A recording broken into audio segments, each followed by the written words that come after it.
Пане Ярослав, ви згадали в'язнів кримських татар, так? Кого ви знаєте? Тому що більшість з наших політиків не знає прізвищ політв'язнів. Ви знаєте, до мого сорому я буду робити або помилки, або називати неправильно. Тут немає значення фактично прізвища. Тут дуже важливо те, щоб кожна людина, по якій є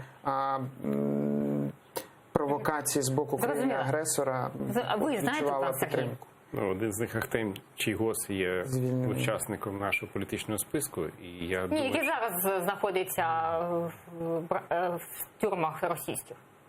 Я теж не буду зараз вдаватися до прізвищ, щоб не помилитися, але я хочу зазначити, що останні 5 років в українському суспільстві з'явилася дуже нова ідеологія, якої ніколи не було.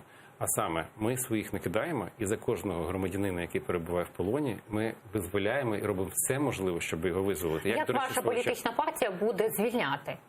От у вас є якийсь план? Раніше, коли політична партія «Європейська солідарність» була при владі, це було робити набагато легше, тому що у нас були тоді інструменти і через Міністерство закордонних справ, і через спецслужби. І тоді у нас просто було абсолютно одна єдина ідеологія. Немає тої ціни, яку ми не могли заплатити за визволення наших громадян. Цим, до речі, українська держава відрізняється від російської. Тому що Росія говорить так, що якщо їхні громадяни потрапили в полон, як вони кажуть, їх там немає.